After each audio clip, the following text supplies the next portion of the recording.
Well, welcome to College of Complexes. This is our 392nd meeting since we started in February of 2009. We put a different speaker in every week, a different subject. We require a speaker to take a position on an issue or express a point of view. They have to be for or against something. We don't care what it is.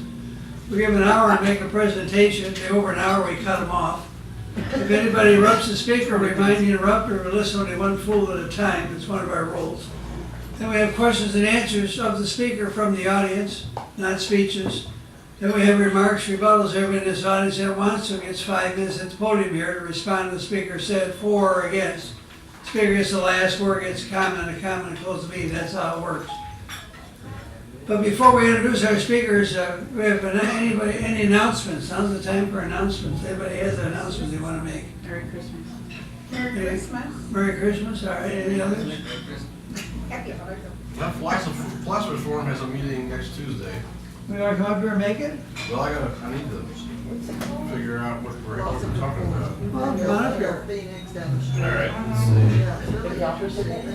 But they, it looks like they have good ones lately.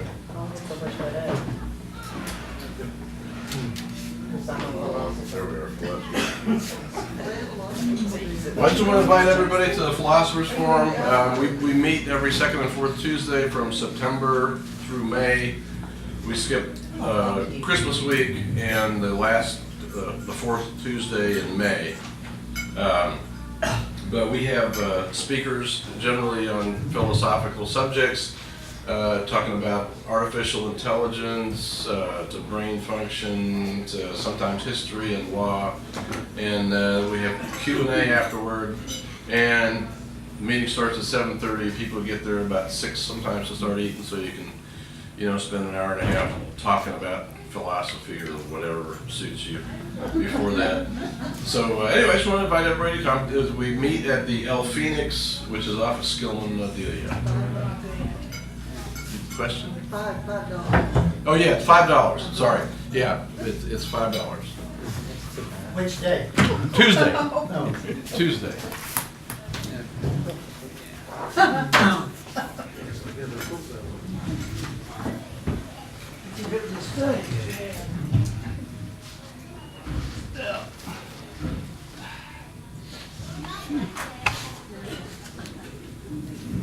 I have invitations here for everybody to, Margaret Gillette has got Christmas Day open house, so maybe hand these out. Pass them back. I got one. You got one? You got Yeah. one? Really woman should like anybody to trust it.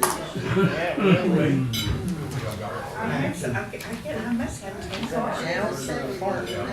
I've got one Living today. complex. In case You you have to, oh yeah. remember. They have good food, that's really what I've got. Anyway,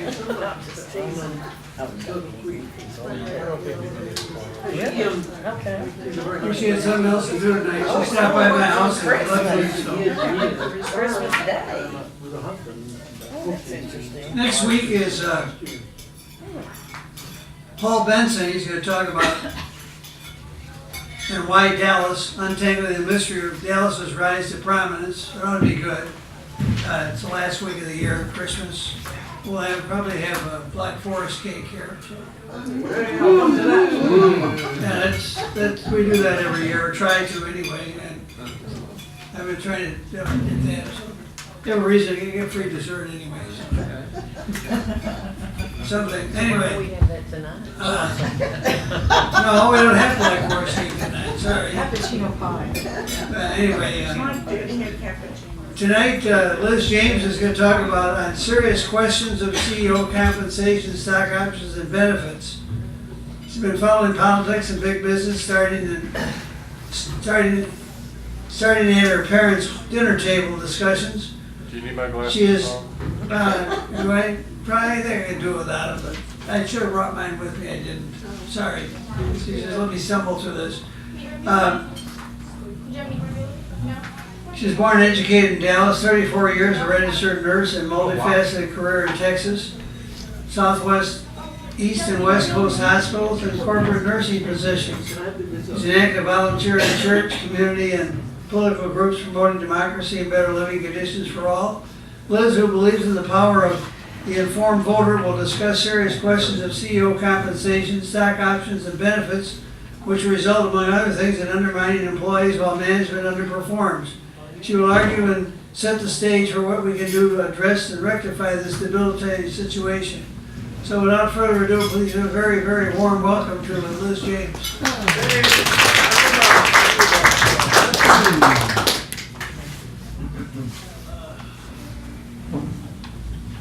Test. Yeah. Is that good? All right. I love to watch C-SPAN too. I like to watch the book reviews. And I heard this guy on there, and I'm going to tell you something. There's no economic courses in nursing at all. There were none in high school. There was none in nursing school. As I tell you, I balance my checkbook. If I have $300 in it, I write up to $175. You know what I mean? That's how I balance my checkbook. All right. And I saw this guy talk. It's called the CEO Pay Machine, and he's just a brilliant person, and how it trashes America and how to stop it. This is Stephen Clifford. He served as the CEO of King Broadcasting for 5 years and the National Mobile Television for 9 years. He's been a director of 13 companies and has chaired compensation committees for both public and private companies. He holds a BA from Columbia University and an MBA with distinction from Harvard Business School. This is probably one book I read by a Harvard graduate that I don't go, oh my God, not another Harvard person telling me how to live my life. You know, I appreciate him. Okay, so why do some CEOs get paid 700 more times than their average employee? Isn't that enough to make you want to buy a book? And I want to understand that, because it affects everybody in this room. What he does is he goes on to talk. This is basically, okay, it's probably a book report, okay, but I was really good at them in school. Wasn't good at economics and didn't have any economics, but I am good at book reports. So he outlined 4 companies: McKesson, United Healthcare, Chevrolet Energy, and the Discovery Corporation. And there's an umbrella for that. And we're talking about all the on television, on the cable, and all their shows, reality shows. So I'll be discussing that, about the 4 companies, and I'll go down the 4 companies and discuss those. And then what I will talk about is the players. And what I call the players, it's the CEOs, the chairman and board of directors, and I'll talk about compensation committees. Those are quite an interesting group of people. I'll also be able to get my shot in against the Clintons again, because that is one of my favorite things to do. I'm going to talk about the Oprah of 1993. This is about tax reform under Clinton in 1993. I sat there and I went, was I there? What was I doing in 1993? Because I just, it's horrendous what happened. This is what changed the 700 times. We're talking 700 times of what the bottom rung person makes. So where I worked in my last job was in a huge corporate insurance company that uses nurses. Say most of the claims people, you know, I pretty much can talk most people out of anything. That's just kind of my deal, being an ER nurse. But I did ask people, I said, what are you being compensated? You know, these people are making $12 and $14 an hour and being screamed at probably for 8 straight hours by either hospitals, doctor's offices, and I personally never did it. I understand what it's like to do claims because I did claims work. There's someone else in here that does claims work. It's a whole different thing. And you have to be patient with it. So also I'm going to talk about the pay, the cash bonuses, the equity awards, perks, retirement, and I just have to do the hedge funds. I want to explain how somebody makes $454 million a year on speculative, it's speculation. I think it's gambling. I'm sorry. So, and then what do? about this, what we can do and what we should be. Just being informed is one of the things, and I think that's important. You know? So, United Healthcare is the largest health insurer. I'm talking about Fortune 500 companies. These are the 4 highest paid CEOs from 2011, 2013, 2014, and 2015. United Healthcare ranks number 6 in the Fortune 500 in 2015. 29 million Americans, 850,000 physicians and providers, nurse practitioners, physical therapy, occupational therapy, service, ancillary services. So there, in 2015, they made $157 billion. I can't wrap my mind around those kind of numbers, but I will tell you this. Is everybody aware of Aetna and CVS? CVS was going to buy Aetna. Yeah. Yeah. What do you think the payout is going to be for the CEO when that happens? $100 million, $75 million, $500 million. Which of those do you think it will be? $500 million, $500 million for what? Signing a piece of paper? And then also, what did CVS do? They already handle drugs. They're getting an insurance company. They're going to manage us. So when you have diabetes, you'll go to an Aetna clinic. You'll use their insulin. You'll have your care. You'll have your practitioners. It'll all be lined up. Do you think that there'll be a cost savings to you and I here? No.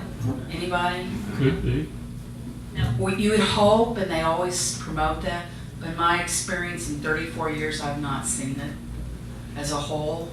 I've seen, and then about efficiency, because I'm going to talk about what CEO's goal is. It's about driving the stock. That is how they get paid. It's driving the stock. All right. McKesson. McKesson is the largest pharmaceutical distributor in North America. Their revenues in 2015 were $181 billion. They're the middleman. They're the people that buy drugs in a group. You know, they negotiate in a group. Of course, our federal government, by law, cannot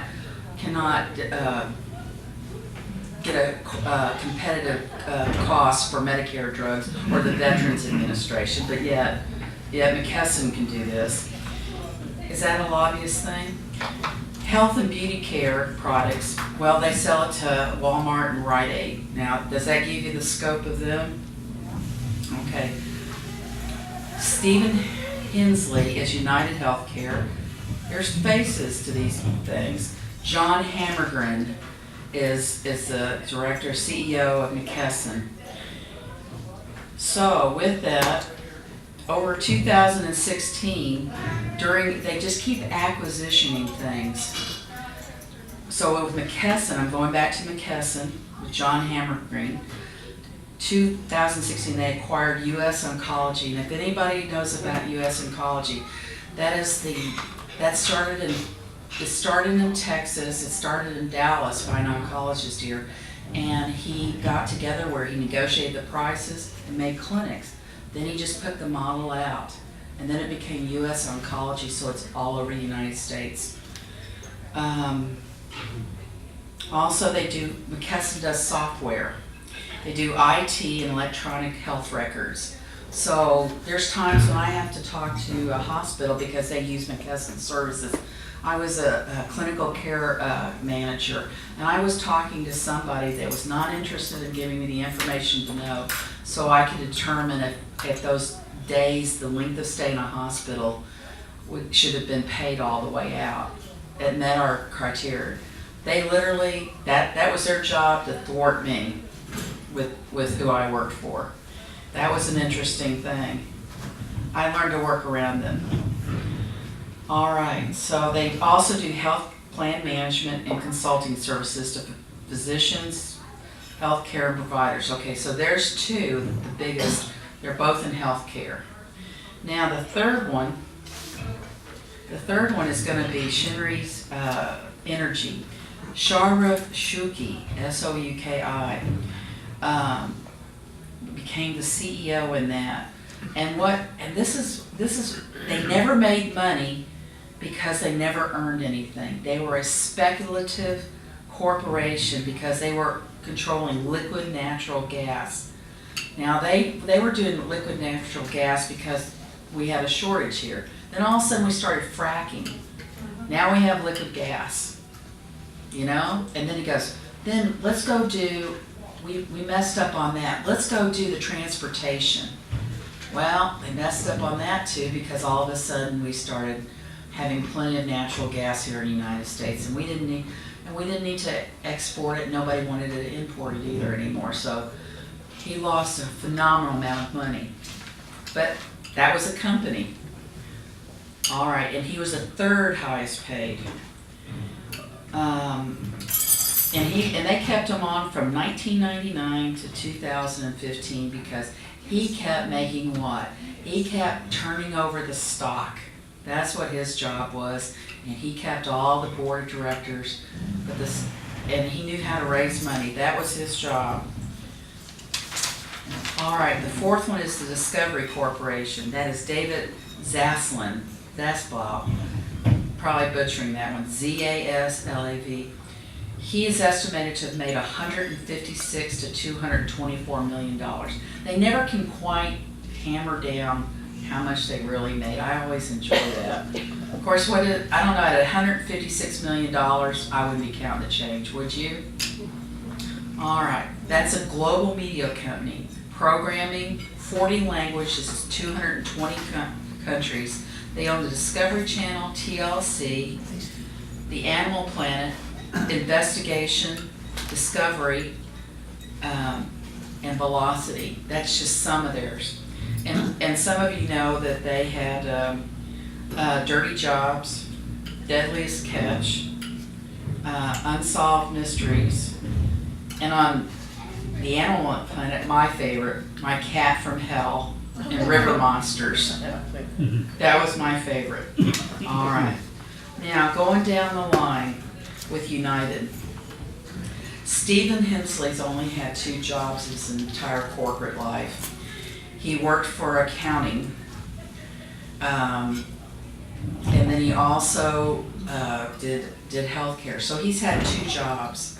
That's his experience. He's run corporations. You're going to find that it's incestuous about how they do their jobs.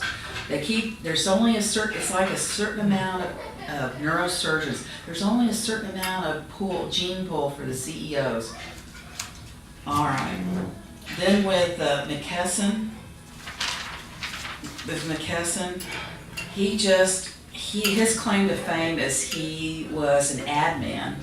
And you know the Pepsi challenge? He did the Pepsi challenge. Well, he made a lot of money. Now he's qualified to run the largest middleman pharmaceutical company in America, isn't he? Because he did the Pepsi challenge. That gives you a great depth of experience of how to run that, doesn't it? All right. So how did he get in that position? I'll get to that. First of all, I need to be a tall, white, MBA man. It's good looking that works out. And I got a good shot at it. And if I go to Harvard, I got a chance.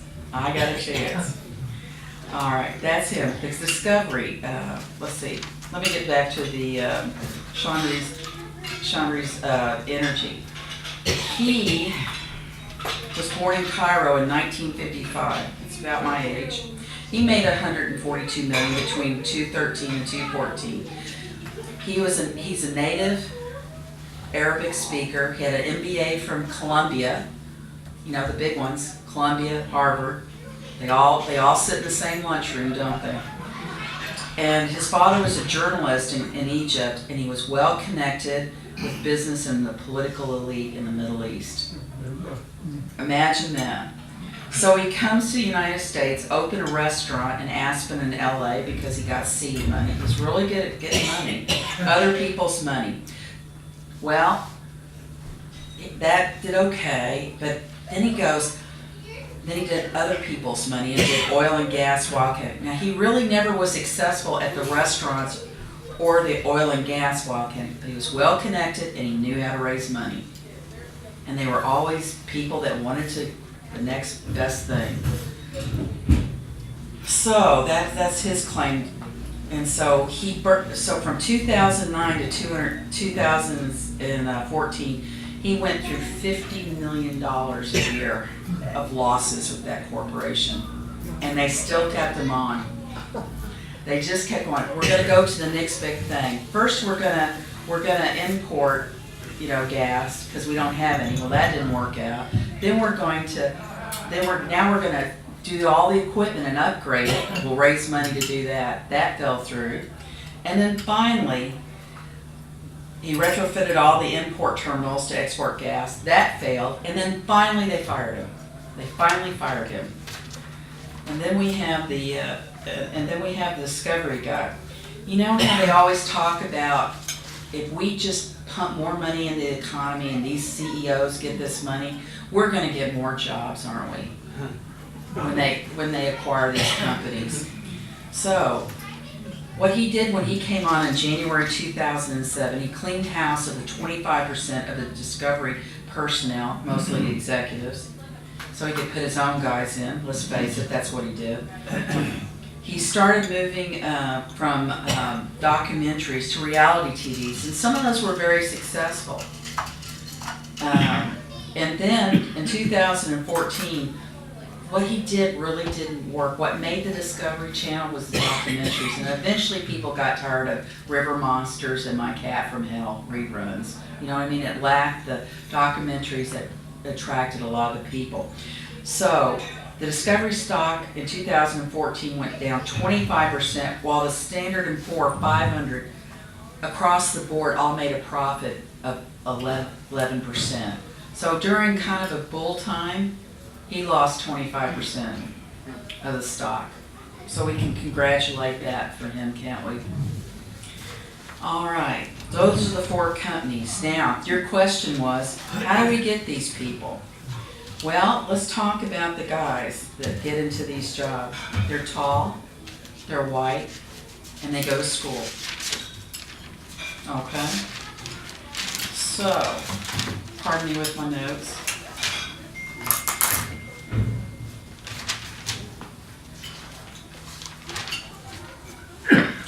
And this is the thing, they go to certain schools. They all seem to go to certain schools. Here we go. All right, so the Fortune 500, 90% are male. There's 4% minorities as CEOs. All right, that includes women, Black, Asians, Hispanics. The average age is 57 years old. 93% are college graduates. A third are liberal arts. 200 of those are MBAs from Harvard, 40. Penn University, that's Wharton. There's 13 of those. And then Stanford, there's 10. And 140 others have graduate degrees. I'm going to be guessing some of them are like going to be in engineering and such degrees, and et cetera. 50% are Republicans. 2% admit to being Democrat. 5% served in the military. As a whole, they are 3 inches taller than the average male in the United States. And there's rare obesity. They're all trim, well-dressed, Armani suits. That's our Brooke Brothers. 30% come from finance, and 20% are in sales and marketing. 50%, half are promoted from the chief operating officer. That's from internal. 5% are promoted from the CFO. Now that would be the person that would understand finances. We'd only want 5% of them because that would be something. So what does the CEO do? They devise company strategy, select and coaches people to implement this strategy, sets goals and measures and progress against them so they can measure, coordinates finance, production, sales, research, development, and marketing and personnel. Now, do you think that, and then a lot of the CEOs are also chairman of the board. Now, if you belong in this rare club, you're gonna hire the rest of the rare people, aren't you? Most CEOs can only sit on 2 other boards, but there's a lot of people that are dual. They're CEOs and then they're also the chairman of the board. Now, when you get the CEO running the chairman of the board, then it's just like giving them a checkbook. They're gonna hire who that will benefit them. They're also gonna hire, what do you think? The guys they went to school with? Do you think there's ever gonna be new blood in here? Any progressiveness? Do you think anybody even, like the guy works in that pharmaceutical McKesson, the middleman, and his 2 jobs, his only job is he did the Pepsi challenge. I think he's got a broad scope of experience there, doesn't he? All right. So,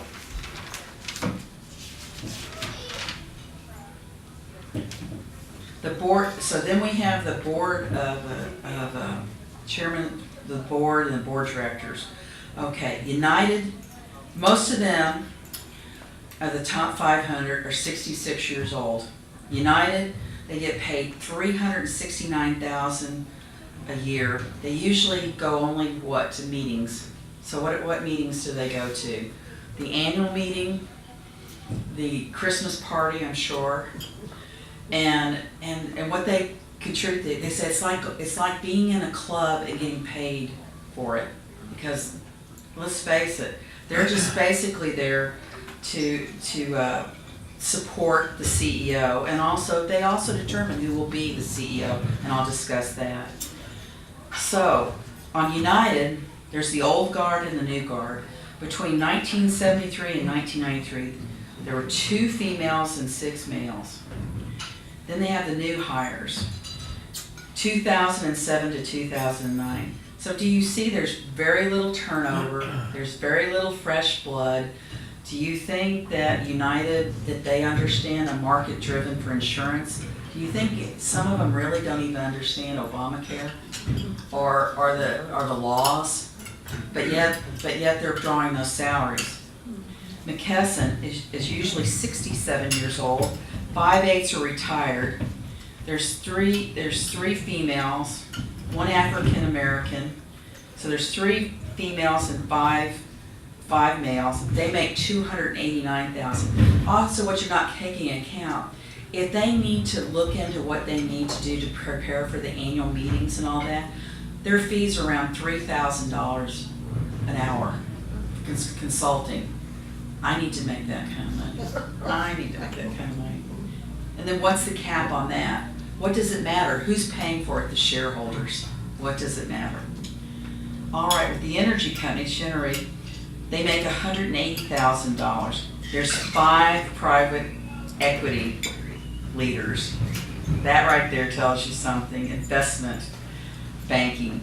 There's three revolving door ones. Those come out of other industries that are in like oil and gas managers or the government. Gosh, the EPA, what is it? What Rick Perry's over, the Department, Energy Department, the Department of, you see how these people, they can go, as soon as they do their government service, they can go do this, can't they? Then they can also work for lobbyists too. So the deal makers in oil and gas, and then there's a revolving door for the DC people to come in and out. And the lobbyists. You think they don't hire some lobbyists that have been in Congress to do this? All right. So the board of directors is a club that works on problems including travel, good restaurants, and other amenities free of charge at the shareholders' bill. I'm reading that directly from somebody that was that. Their responsibility does not and cannot manage the company. Their job is to hire and oversee CEOs and replace if necessary. You really don't get replaced even if you commit horrendous fraud, because they can drag that out for a long time in federal court, can't they? And then also, if they fire a CEO, there's not one that hasn't left with close to 100 or 200 million dollars. Have you ever heard of one that didn't leave with the golden umbrella? You know, you can commit crime and you can still go to federal jail and like Martha Stewart, but they got the 150 to 200 million dollar payout. All right, that is how that works. So in 2014, the Fortune 500 companies, 339 new board seat, 47 are current or former CEOs currently, and 20% are current or former CFOs. So in the last 5 years, 2/3 of the new appointments were the old guard. Have things changed with all of this? Not at all. Not at all. That's the board of directors. Now I get to my favorite. Why do you go that at one time CEOs made a certain amount of money, and then all of a sudden we get these ridiculously high amounts? Well, while Bill Clinton was in office, it's not 1993. There was the Omnibus Budget Reconciliation Act. There was a big George Walker Bush had gone to Japan, and it had come up how much the difference was for CEOs to make. In Japan, it's maybe 20% more than the average employee makes. It's not anything that's horrible. Far more. But that's just their basic financial salary. There's not counting the other stuff. Ours was already at 200% and 300%. 200% and 300%. So this is what he did. Well, he wanted to do that. And his other concerns was he increased the income tax rate for corporations from 31% to 39% for income over $250,000. That was on his watch. Corporate taxes from $10 to $15 million went from 34 to 35%. Okay. He applied a 2.9 Medicare tax rate on all incomes. Social Security benefits were subject to income tax, and they increased that. So when you first, it was from 50% to higher to 85% when you first, till you got to like what, 70, what is it, 77? What is the age where you suddenly don't have to pay income tax on Social Security? So you did that. Well, what happened? You're still, whatever age you are. Whatever age you are, you have to pay. Yeah, but there gets to be less. It's not, the percentage is not as high. There's kind of a break point. Not what I read in the tax law. Is that what, that's what my understanding was from it. That's what, The rate stays the same. the rate stays the same? You do not lose your If social you're security working, tax. if you're working, yes. It's just if you're working. Yeah, it's That's- if you're working. Yeah. But I mean, if you're 100 and you're gonna, and you have a. And we have this on, You're still. Yeah, gonna we be- can go back to that, okay. You're You still can, gonna be- you can tweak me later. this Yeah, is no, getting no, no, recorded. Tweak me later. But what I'm talking about is if you're still working. Okay. Okay, right. Performance pay. Okay, this is the result of what he did. This is what they did. All of a sudden, and then also, he wanted to say anything over $1 million for a CEO was going to be taxed at 50%. Well, they all went crazy. They came to talk to him. The lobbyists came pouring out of the woodwork. Are you talking about Bush or are you talking about Clinton? You said Clinton, both. 1993. Okay. 19 You mentioned But Herbert. originally, George W. Bush, it came up during his watch of what starting pays were getting to be for CEOs. It was already going up. Right, Already going up. That'd be And George then- H.W. Bush, Yeah, the W. right. 41. HW. 41. 41. So 41 kind of got some attention on it, and then Clinton was going to come in as the Democrat. And then also he thought they wanted to tax CEOs like they tried to do this time. So what he did was he kind of, they all said, we'll just, it can be like so much money, but how can you put a price on pay for performance? And that was the thread that got through. They can give them stocks and all kinds of benefits. They can limit their salaries, but where they make their real money is manipulating the stocks. That is where they truly make their money, because that's pay for performance. That's pay for performance. So performance pay can pay unlimited amounts to a CEO pay as long as it's passed off of meeting these guidelines. Must be solely for attaining performance goals. Who determines the goals? The CEOs determine the goals. Goals established by an independent committee consisting of 2 or more outside directors. It's a small pool, isn't it? Do you think they all went to school together? All right. The goals and term compensation has been disclosed and approved by the shareholders before payment. Well, this is the thing about, you can cook the books. Okay, and I'm going to talk about cooking the books a little bit here. The committee has to certify, and the committee is always chosen usually by the CEO or the board of directors, or he's the CEO and the chairman of the board. Now, is it a win-win for him all the time? All right. It's 2 salaries too, I bet. 2 salaries, isn't it? I want that. While I'm sleeping, I'm making money. Committee had certified goals and other terms met. Okay. Now, what has happened with Clinton and all that, and they probably are grateful to Clinton to this day, the board now can pay unlimited amounts of CEO pay and grant unlimited stock options with no performance requirements, because why? The CEO and the board determine how to pay. It's the performance pay. If it makes those criteria, those are pretty loose. Okay. Now, in the SEC of 1991, CEOs and others can sell stock immediately after exercising options instead of waiting at least 6 months. That was so you just have to be there 6 months, you get a whole bunch of stock, and you can like keep buying more stock, and 6 months into it, you can start dumping stock. Every time you get a changeover or you've manipulated a stock, you can get more money. You can just keep selling or buying more. It's just an unending goal. So is anybody getting that greed is good? And then also, that's just how it is. Okay, and then you wonder about some CEOs.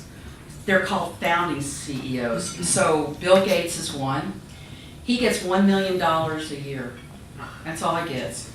But he has $79.3 billion in what? Stock. Okay, Gary Page of Google, he gets $1.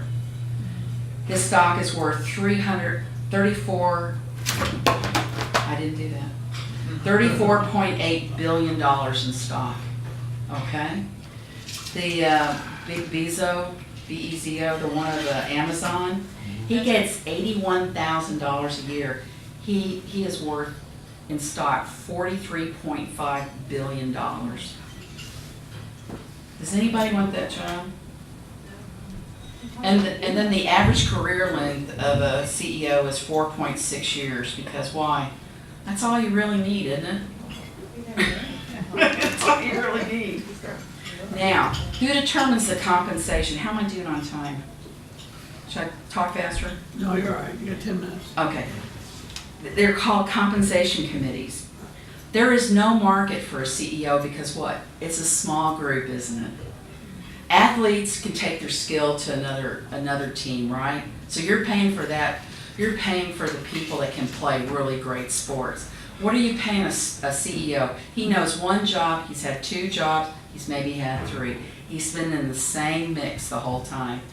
Now, if I won the Pepsi Challenge deal, that's my experience. You know, that's my experience. All right, and then also, and what was the United Healthcare's guy's finance? Arthur Anderson. How well did Arthur Anderson do over the years? They Fantastic. had some problems, didn't they? One guy in the government put him out of business, and the Supreme Court found it against him. I heard that. 9-0. I heard that. 9-0, that's right. So, He was wrong, he's a crook. fixing the CEO pay. So- He's on Mueller's, That's So- right. So He's fixing got the kicked off. CEO pay, all pay. We need to start talking about stocks, benefits, and the luxury tax over $6 million. We need to have a luxury tax. This is what this guy is talking about we should do. And the CEOs should be, this is what a CEO really is here for.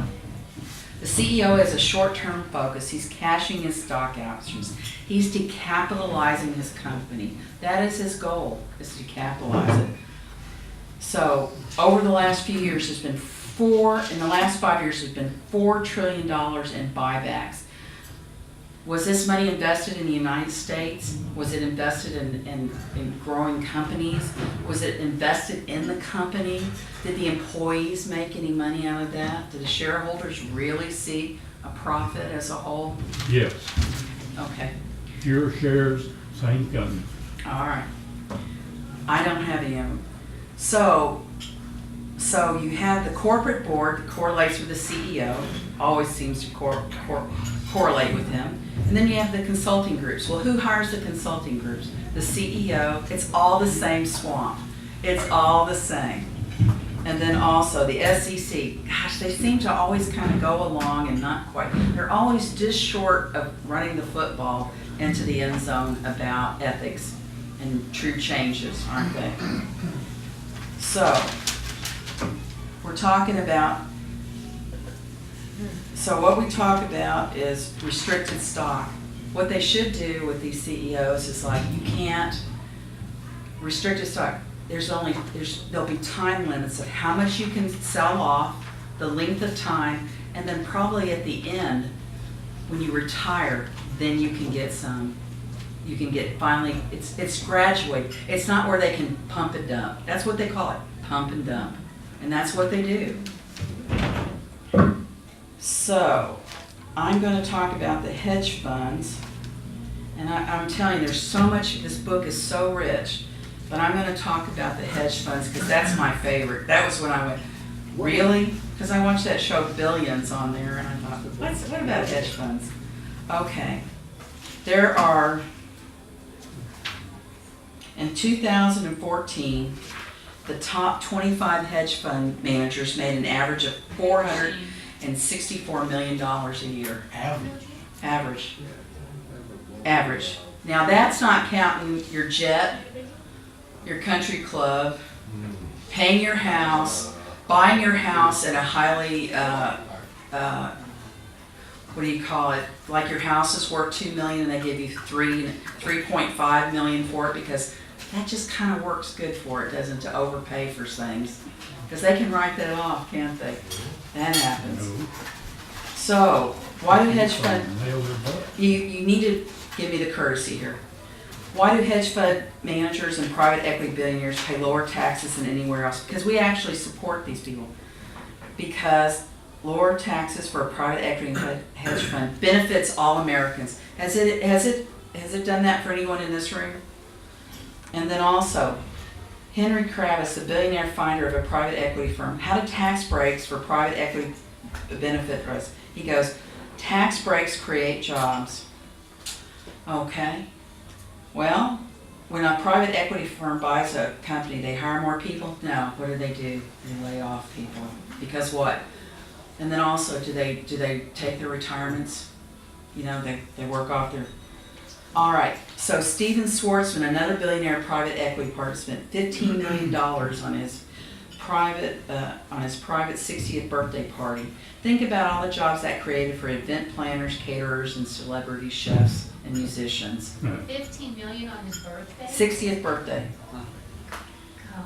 So do private equity and hedge fund partners risk their own money? No, it's other people's money. They don't do that. These guys are already rich. We don't give them tax breaks. The government does. Our government does. There's one other thing I was going to discuss with y'all, and then, like I said, the whole book, it's such a rich book. I'll let anybody borrow it for me. So, give me just a moment. Did somebody say Jesus?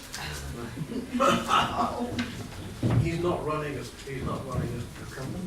No, there's no Jesus and there's no ethics in this, do you think? Yeah, well, there's ethics, but not very good. Okay. So, how can we fix this? Well, It'd have to be from government, wouldn't it? Mhm. It's gonna have to be from government.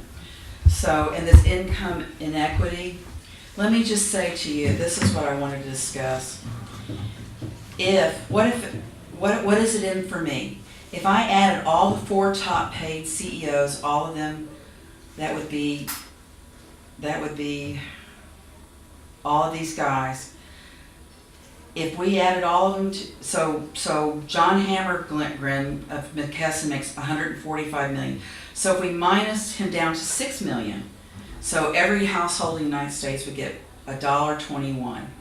Now if you add the other 3 top ones, you would get $12,000 a household.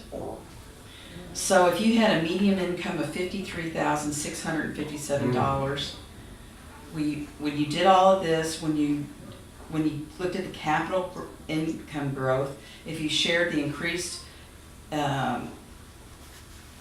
inequity that there's a difference in, you would come up with, their income would go from $53,657 to $64,298. Would that make a difference in your payday? So they're the 4 total compensation or just their salaries? For 1 year. For 1 year, we give every household $12,000. Right, but their total compensation or just their salary? They're kind of, it's such an ambiguous number. If they're going by what they can find as a whole, what they can find by a whole, So that they'll total admit to, compensation that they can find? that they can find. Okay. And even then, it's like $12,000. All right, so what do we do? You're informed now, don't you? So what does Congress do? They're the 1%, aren't they? They've all become the 1%. For the people, not of the people, for themselves. What do they do after they do Congress? They all are millionaires, and they all become lobbyists, and they all sit on boards. Now, do you think you can make a living sitting on a board? And then also, would you have insider trading? Doesn't happen. Doesn't happen, but wouldn't you know when they're gonna pump and dump? Doesn't that come up every once in a while? So that was just some of the things I learned about this. And then like I said, I'm telling you, this is one of the best written books that I have ever read about this. I actually even understood about stock, which is, so we've had 3 times of this kind of inequity. We had it in the 20s, in the Gilded Age, the Progressive era, and they had the Sherman and Clayton Antitrust Acts and trust busting, and the Pure Food and Drug Act. That was a progressive income tax, all right?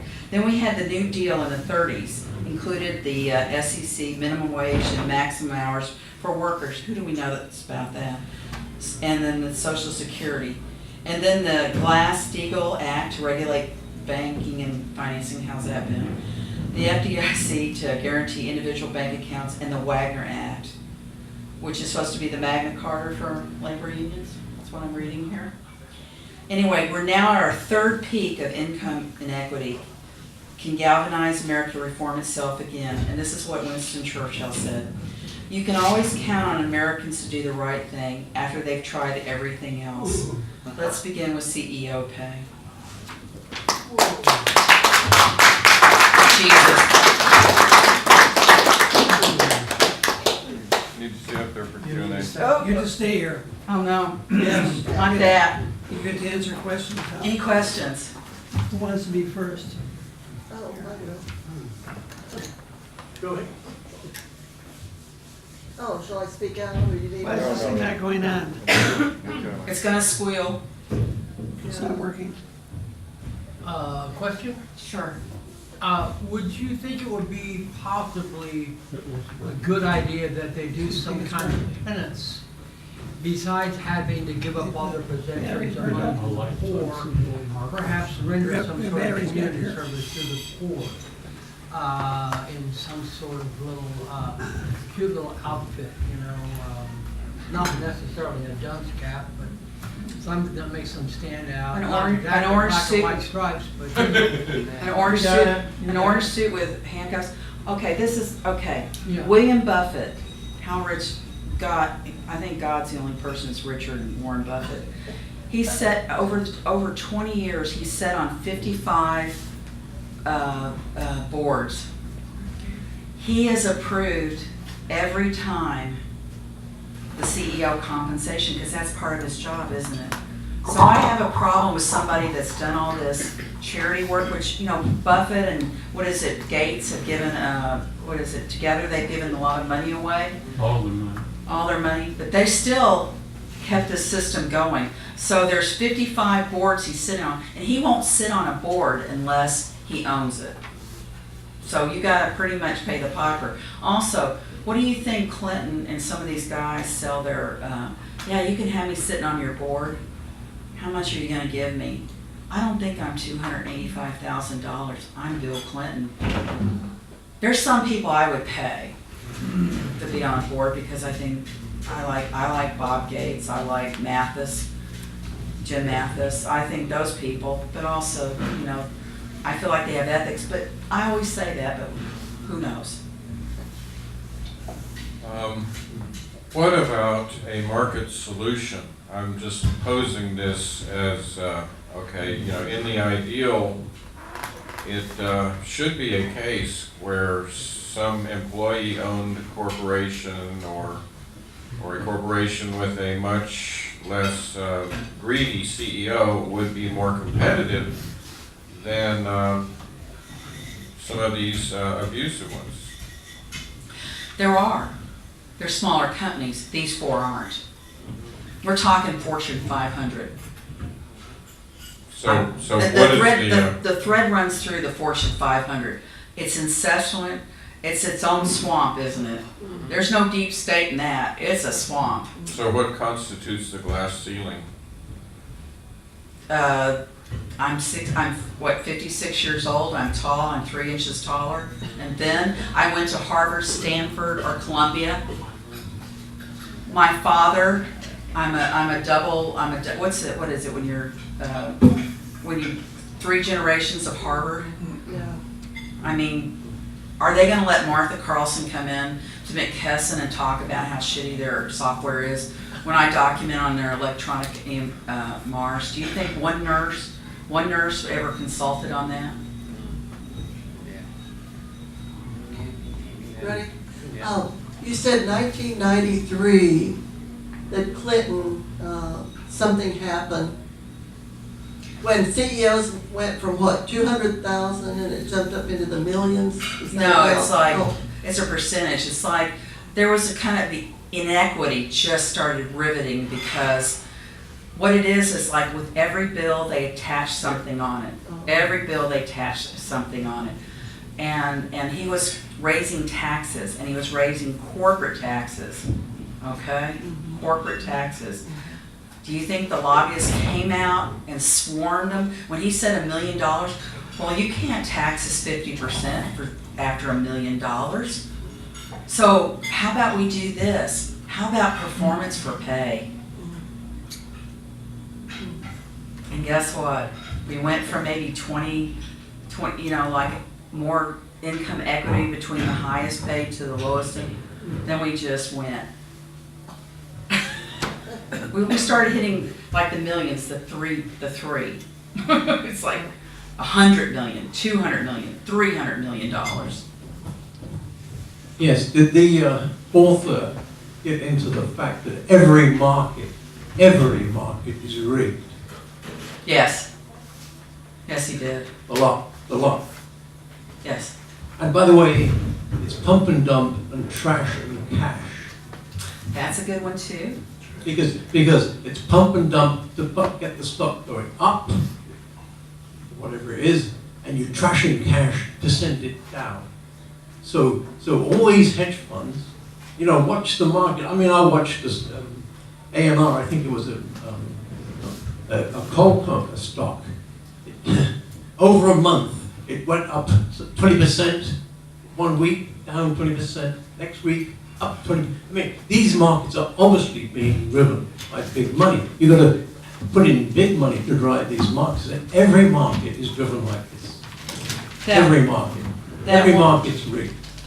That one guy that I was talking about with the energy company with the equity, the stock went up and down. At one point, it went up to 80. From one point, it went up from, like $10 to $35. Then it dropped again. Then it went up. There was one week he made $57 million in 1 week. Yeah, because it's all, it, Because he dropped his stock. He went and sold it high. well, because it went every damn market, and the biggest market is rigged the most, which is the currency exchange market. I mean, 3 to 4 trillion a day, and it's all rigged. It's all rigged. There won't be enough orange And, jumpsuits in hell, will there? well, very, I'm sure I mean, a few people have gone to jail, but Huh? every market. No, I'll have more to say on this when I don't speak, but yes. So, I mean, the whole damn game is rigged. Well, the stadium seating in hell is going to have to go into small island seating.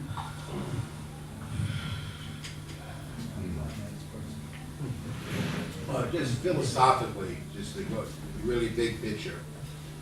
I don't know if you agree with this, but this is how I look at it. Can you speak into the mic? This is how I look at it. It's just that if someone is responsible for creating wealth, then I have no problem with them becoming very wealthy. The problem I think we have is these people are not creating wealth, and they're getting wealthy.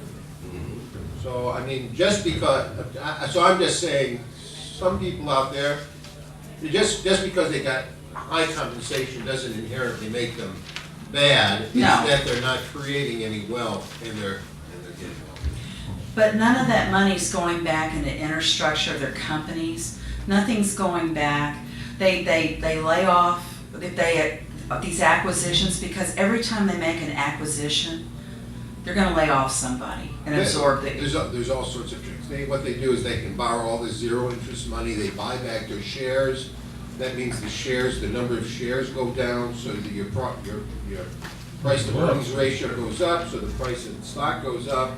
And then their compensation's based on that. They sell their shares, everything goes back down. But basically, you hollow out the company instead of the company making profit, or their profit, instead of their profit going to expand the company, it goes to pay interest on the loans that they made to buy back their shares. Recapitalization without any investment. Right. That's all it is. And so, listen, when it was the 1993 thing, Congress, there were 217 Democrats voted for that. One independent also, so that made 218 in the Congress that passed it. That was Bernie Sanders. All 175 Republicans in Congress voted against it. Then it went, so the Democrats passed that. Clinton was in, so it's Democrats. Then we had the House, and because of the senators, Vice President Gore voted the tie-breaking vote. That's how that got passed. Well, it was sort of sold as, that's limit CEO compensation. That's what it was sold as. But they came in and they came in. And what was back the door. result? The result was that they said, if you can raise the price of the stock, then you can get rich. So they found ways of raising the price of the stock, but they did it at the expense of the company. How about the employees? And the employees, and, and the Or the stockholders, communities that everyone. lost when they acquisition and bought things in. If you want more of it, Did he have a chapter on profiting without producing? And did he have a chapter on financial engineering? When he talked about that energy company, where all they did was just do the stock. That's all they did. He went into it with other companies there were other companies he listed, but he mentioned these four because they were the biggest. So when I said that if you made every CEO at $6 million, and all that stock, then that would raise everybody's household by $12,000. So that's where he kind of touched on that. And I used those four because those are recognizable and made them the biggest impact. Oh, and the hedge fund. So the $454,000 a year, what was it, what did I say, 454,000? You know, 1,580 kindergarten teachers, that's about their cumulative salary. Oh. Isn't that sad? Now, who would you rather have running your show? A kindergarten teacher that will impact your children for the rest of your life? Or somebody that spent $15 million on their 60th birthday party?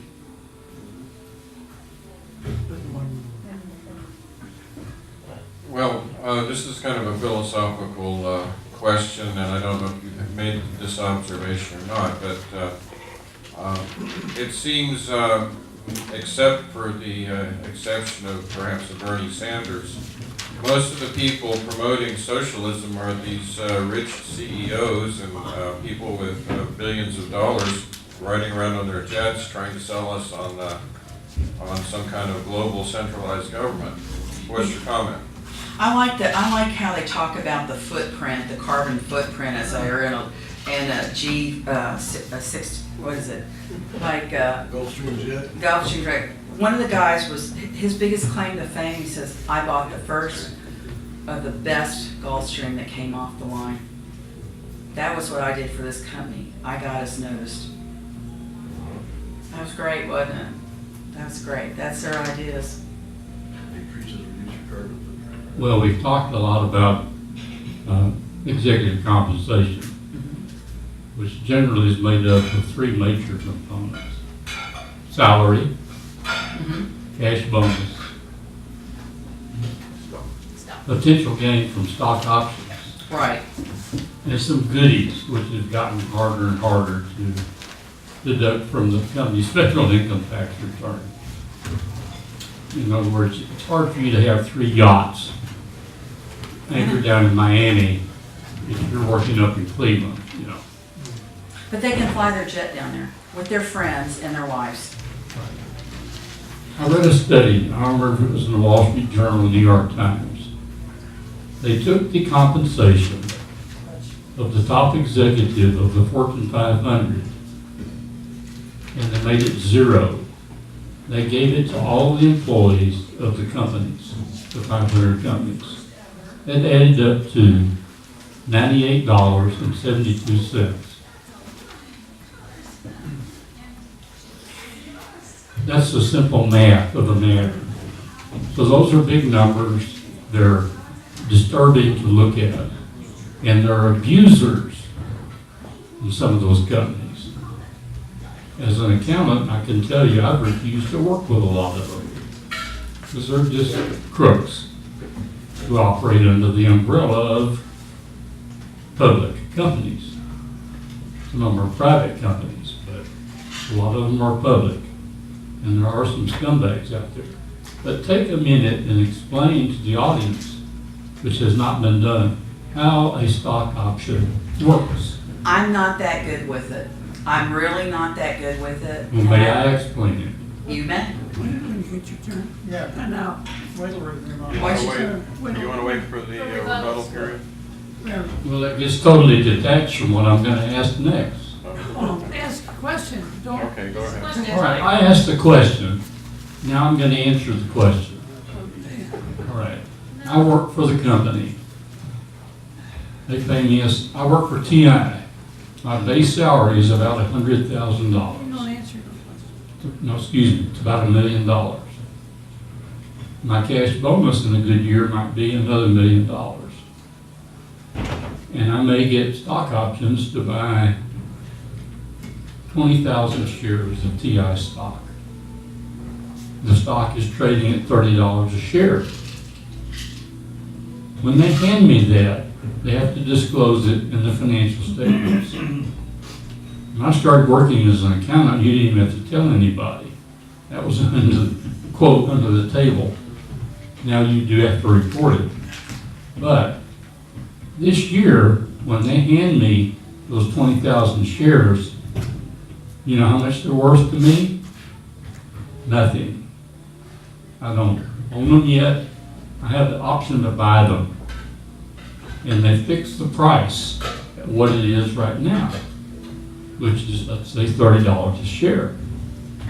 So if I do an effective job of running the company, and the company gets good press, and the value of the stock goes up to $30 a share, I have an incentive to go buy those stock, those 20,000 shares, because they're worth more than what the company labeled them when they granted the option to me.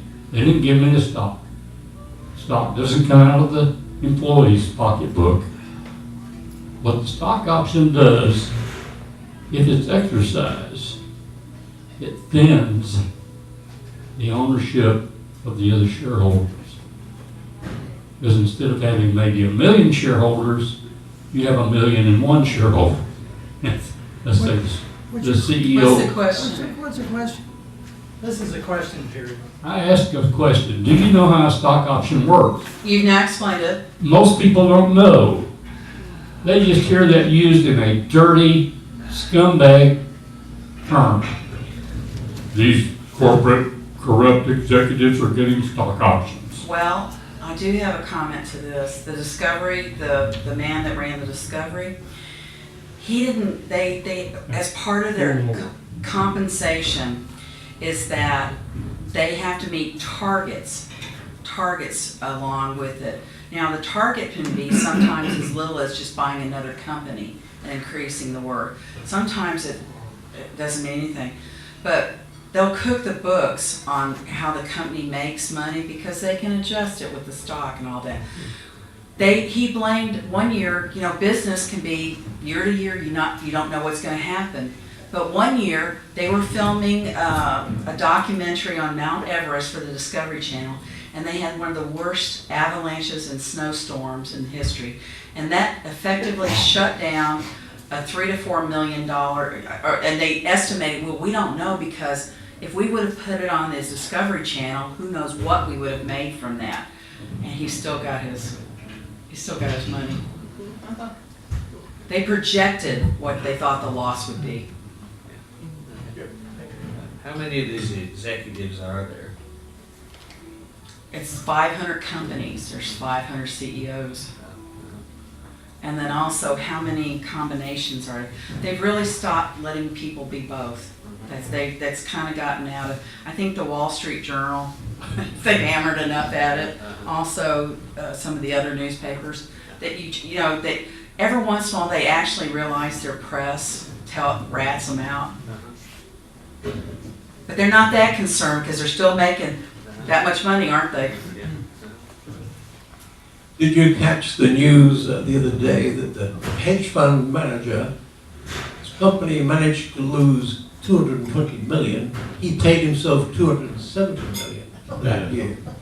And if Did you catch that? And if you get fired, the guy that did, what was it, Countrywide, do you know he walked all the way with almost $200 million and he screwed that pooch?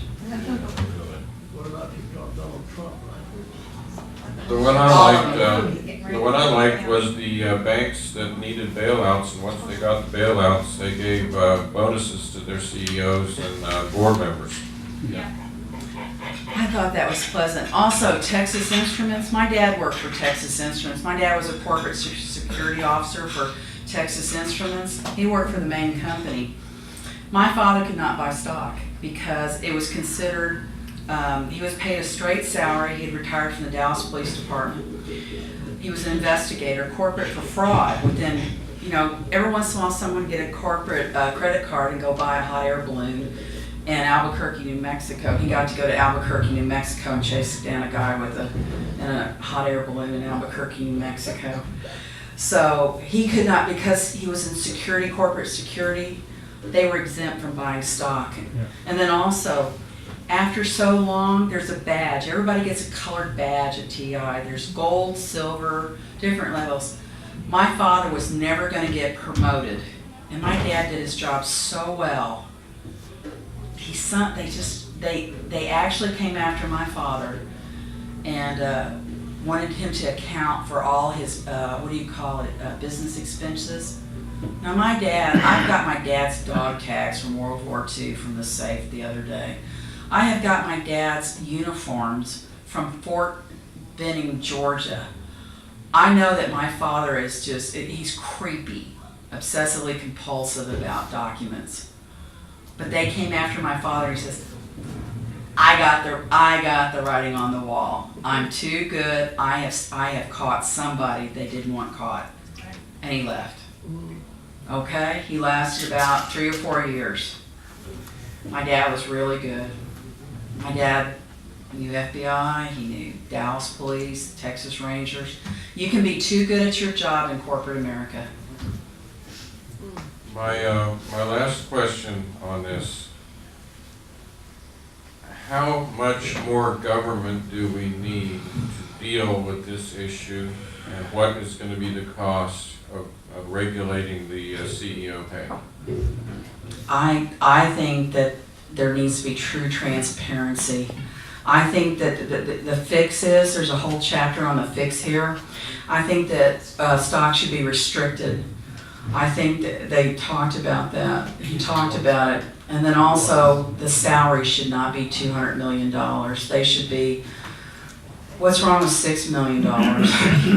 And then also, when you hire people at this cost, there's no incentivizing for them to do a better job, is it?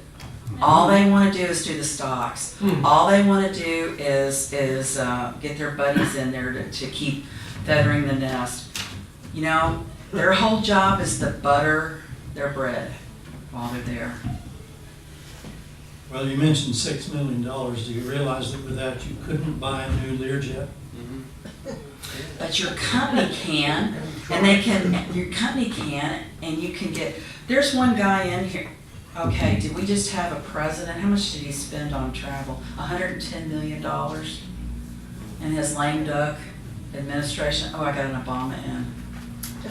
Do you know that some of the CEOs, not only do they get to go in the brand new Learjets or Gulfstreams, their families, one of them, his daughter was commuting weekends home from her college up to her father's business on a Learjet because that was part of his compensation. How much is a Learjet an hour? About $4,000 or $5,000 an hour. That's just the fuel. That's not counting somebody waxing the wings, or the pilot, or the insurance for it. Didn't know you needed to wax the pilot. And then wax the pilot. You know, if the pilot needs to drink to fly better, give him a drink. You know what I mean? If it flies better, that's my deal. Any more questions? I'm going to say this. What's the first thing I said? You know how I bounce my checkbook, and you know my economics quota here. Have I made an effort to learn more? Yeah. My goal is to take some economics and some financial stuff because I'm really embarrassed. The book you might be interested in is Michael Hudson's Killing the Host. It's right along this line. Michael Hudson, Killing the Host. I'm telling you, this is like one of the easiest read and best books I have ever read. What's the name of it? It's the CEO Pay Machine and how it trashes America and how to stop it. If you want to watch him speak, he was on, you can go to C-SPAN 2, 7/22/2017, Stephen Clifford. You can watch it on that. Okay, Stephen Clifford. He's phenomenal. I'm going to loan my book out already. Good.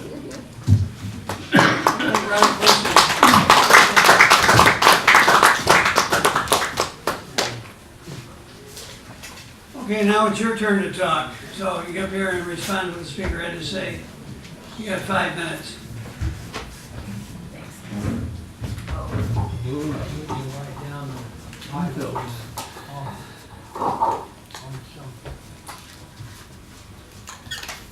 I like your subconscious.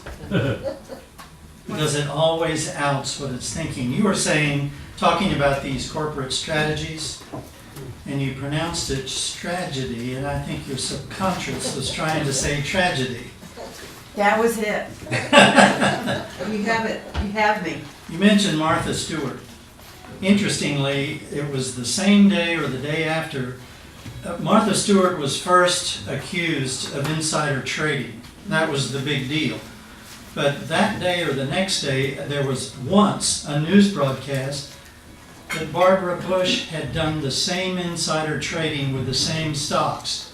Well, we can't have her prosecuted. So Martha Stewart was not prosecuted for that. She was prosecuted, I think, for perjury or something like that. They dropped all of that. I think one of the most interesting examples of a different kind of consciousness was in Marla Morgan's book, Mutant Message from Down Under, where she went to Australia and met this group of Aborigines. And she helped a group of them because the Australians never really even considered them as being equal human beings. And so they were never helped. And they lived in slums when they came into the cities. And she saw some of them just getting high on fumes and so forth. And so she went in there to help them into essentially the ghetto. And she called a group together and she said, look, I put together a lot of businesses in the past and I want to help you put together a business so that you can earn good money and come out of the slums. And they all liked the idea very much. They all gamed around it and got together. And she said, now you need to think up a product that we need that would be very useful. Well, in Australia at the time, as always, they have a tremendous amount of insects, but they didn't have window screens. And so this little group came up with the ability, like when you put a window air conditioner in, they put a window screen that would expand like this and fit in the window, bring the window down on it, and so people could have open windows with breezes and no insects coming in. And they divided up all the tasks, and they were doing very well with this, and everybody was happy with it. And then she realized that the guy that came in the morning and took down all the tools and placed them out and all the equipment and everything for the people doing the manufacturing to begin to build the products that day. And then when it was all over, he collected all the tools and hung them back up and swept up the shop. He got paid exactly as much as the president of the company. And everybody else in the whole company got paid exactly the same amount. And she called them together. She said, well, why is this? It's very unusual. And they said, well, what do you mean? That fellow's just as essential to the success of this company as the salesperson or the president or anybody else. Everybody's equally important.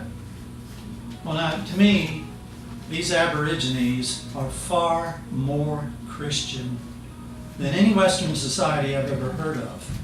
They believe in loving your fellow man. The problem that I see with all of this is paper money, fiat money. It really started with the Rothschild banking system of which the Federal Reserve is a part. Our Constitution stated that money is defined as an ounce of silver for the dollar, asset-backed money. And the Federal Reserve took this away, and Thomas Jefferson, I mentioned this before, stated essentially that if we ever let a private company take over control of our money through inflation and deflation and the corporate structure that will grow up around that bank, they will steal all the property from our descendants and leave them homeless in the land that we have founded. And like I've said before, I think he was a time traveler from today, going back then to plant that seed of information. Because that's exactly what this banking system is. It's, again, download the book and read it. All wars are bankers' wars. All wars are bankers' wars. It's a free download. Get it and read it. Everybody needs to read that book. And The Creature from Jekyll Island by G.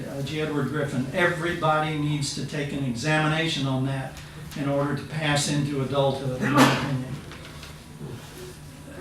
The whole paper money, paper value thing of Wall Street and hedge funds is as phony as anything I can imagine, because all of these people making their millions and millions of dollars, where does that money come from? All the losses that all the suckers, the rest of us, lose because we buy into this garbage. All of those values are fluctuated up and down, including currency exchange, up and down by the people who control it all. So that they'll rise it up and people will buy up, and then they'll drop it and they'll get all their shares for next to nothing. And they just keep manipulating, and every cycle they make more money and everybody else loses a lot of money. That's what all this paper money stuff is. It's not the value of what does your company do and what is it? It's paper money. And people just get off into that and just lose their common sense. The carbon footprint was mentioned. One volcano puts out more carbon dioxide in the air than all of humanity in a year. One good-sized volcano, and we have a bunch of volcanoes every year. That whole idea of the carbon footprint was for the carbon tax to make people like Al Gore and all these other phonies billionaires. You fly to Europe today, you're paying a carbon tax on your ticket because Europe, the EU, put in the carbon tax. And that's just going to benefit the rich. That's all it ever does, because they trade these carbon credits in these corporations. That's how Al Gore was expecting to become a multi-billionaire. Obama was set to make some 58 million in those carbon credits. Fortunately, enough people woke up that they kind of got rid of all that BS. Well, that's probably enough for me to say.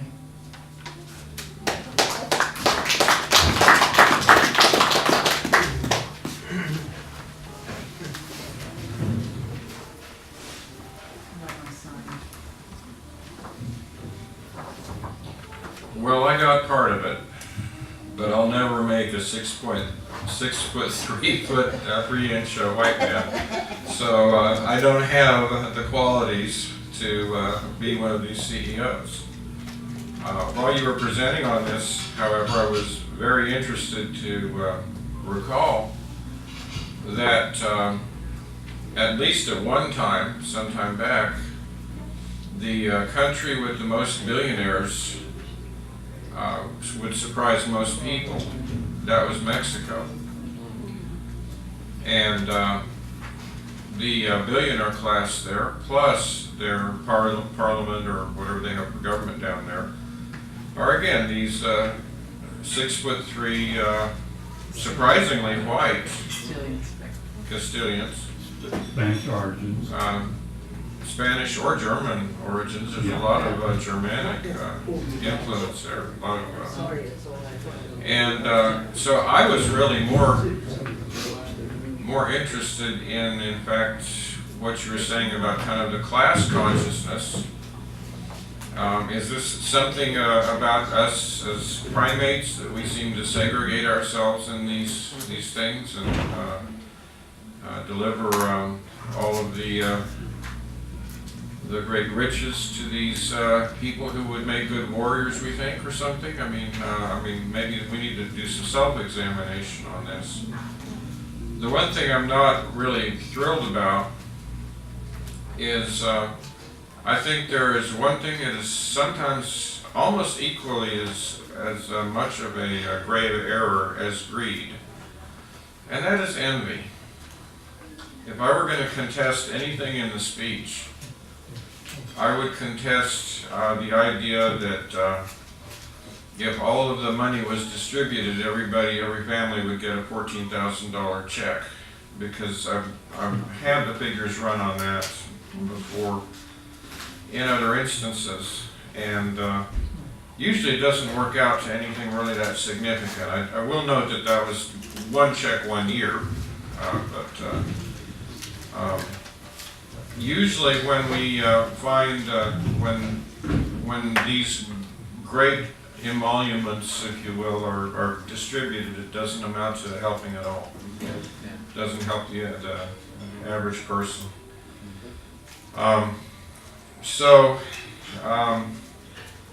And then the last question I asked really is how much more strong do we need a government to deal with this? And my concern is always when you're giving more power to government, anytime you ask government to do something for you, there's always that trade-off is government takes more of your resources to do something which maybe you could have done yourself. And so I guess the question I would pose is, other than taking pots and pans like the Icelanders did to their government, maybe we could take pots and pans or something similar to this basically corporate fascism, which seems to be coming in.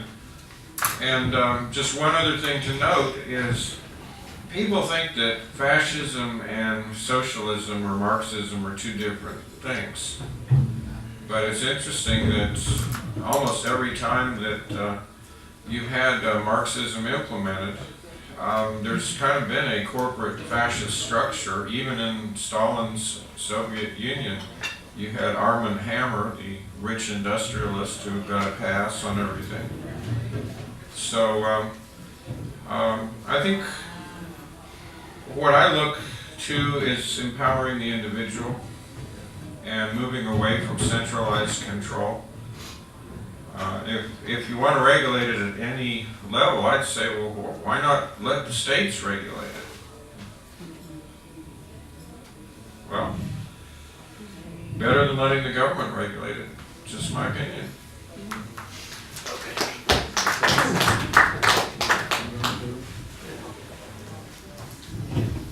Actually, I just have a brief comment for me.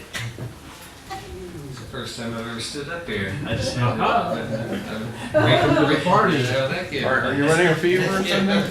Yeah, just a brief comment. You talked about paper money.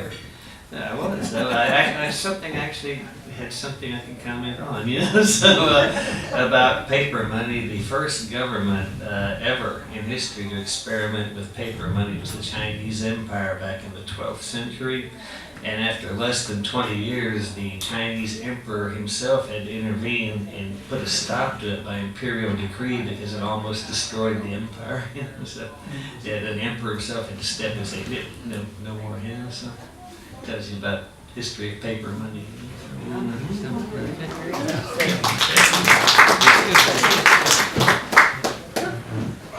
Oh, sorry.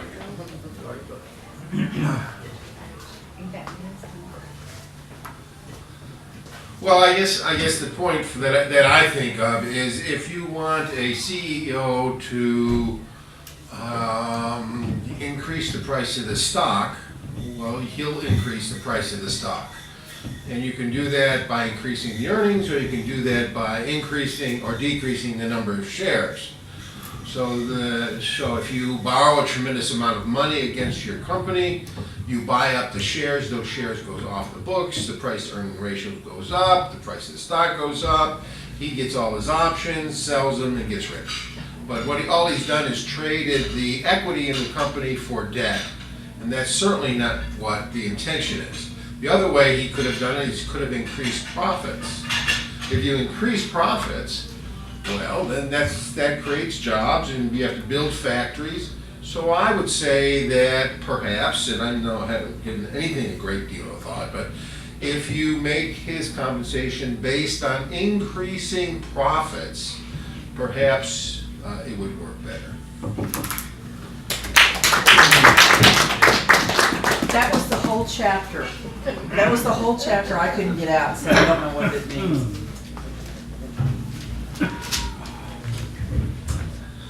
Interesting. It's been a long time since I think America is slowly waking up to what's gone wrong in this poor benighted country. We don't have night here, sir. There are fundamental flaws with capitalism, and I think the flaws are showing. Now, as Jim has said, it started off with a group of guys with money.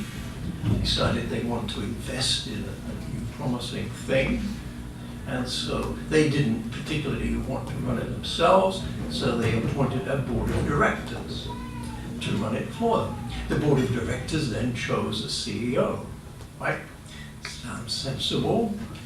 Well, so you see the line of ownership, the command of it goes to the board of directors, to the CEO. Well, over a period of time, with the help of the Supreme Court, we've turned corporations into people with longevity and rights, and we've also given them unlimited funds for campaigning. And so what we've got is total corruption of the democratic process. Now, I've worked in major corporations. I mean, a team came to Europe to look for engineers, scientists, and I was one of those that was chosen to come to work for Xerox. And it was a wonderful company. Wonderful salary, benefits, and the lot. And I watched that company slowly destroy itself. Because now, the first, I'll just go over a few things it did. In 1971, it bought a company called SDS, Scientific Data Systems, because Xerox decided it needed a computer business. Okay, well, I came from ICL in England, the largest, and I was in research. Okay, so and we were welding individual chips onto substrates with electron beams. That was I was head of that technology.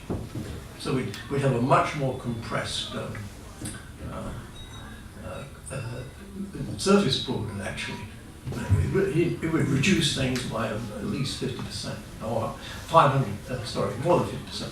Anyway, so I came there and I went out to see SDS, because we were designing the world's first computer printer that could print 8.5 by 11 pages, which did come out. I went out there and I saw their technology that Xerox had just bought. It was discrete transistors on individual boards. I mean, it was at least 10 years out of date. To tap that off, this was a scientific computer and not designed as a commercial computer. Now, even an elementary knowledge would tell anybody this was totally different design. Totally different design.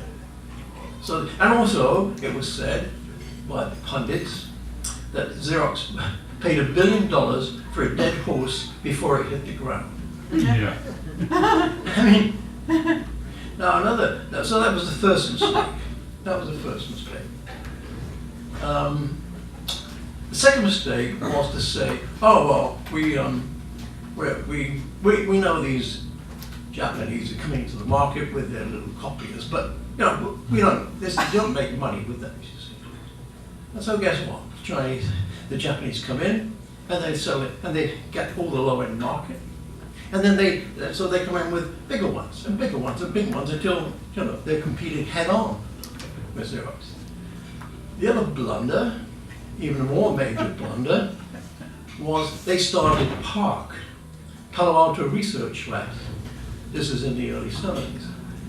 They hired the top IT scientists in the country. They developed the whole internet, the whole protocols for, like the word that is used by Microsoft. Now that came out of Xerox. Also Windows, the whole protocol, and the mouse came out of Xerox. Okay. Now we had products. There was a big screen with 2 pages on it. Now you're talking the late 70s, and you could be in one location and send documents. Like you could line them all up and send them off cross country. You could also, by the way, put them all into the print bin, one after the other. They don't print. Can't even. No one does that even now. Okay, so what happened? Well, a guy that worked for me said, look, what we should do is put this on a commercial PC. All right. Oh no, but now our product was this word processor with blah blah blah, $16,000. Now Apple came along. Actually, Steve Jobs walked into the park and they showed him everything. They showed him the whole lot. And of course, he went out and did it, and he used a Motorola CPU, much better than the DOS-based piece of rubbish from Intel. If you ever try to program it, it's ridiculous. Anyway, and so we marched on into the 80s, early 80s. So Xerox decided that this technology, this Windows stuff, they couldn't see any future in it. Now, what they did see was we should copy an IBM PC. That's what they saw. That's what they thought was that's what the market wanted. Now, a piece of DOS junk, you know, and of course, so anyway, I actually went along, and we had a group of us to meet Steve Ballmer, who's second in command to Bill Gates, and hand over the whole shooting. All right. Now that I'd say was corporate stupidity on a colossal scale. Now, I'll be honest. I then, you know, I had my 20 years in Xerox. I then worked for Northern Teleclowns, okay? And there was another bunch of no-hopers, you know. And then I went to work for Verizon, you know, which, you know, bumble about, but, you know, there's a, you know, if you're in a cartel business, you can make money. But, you know, the way they behave, these top characters, are amazing.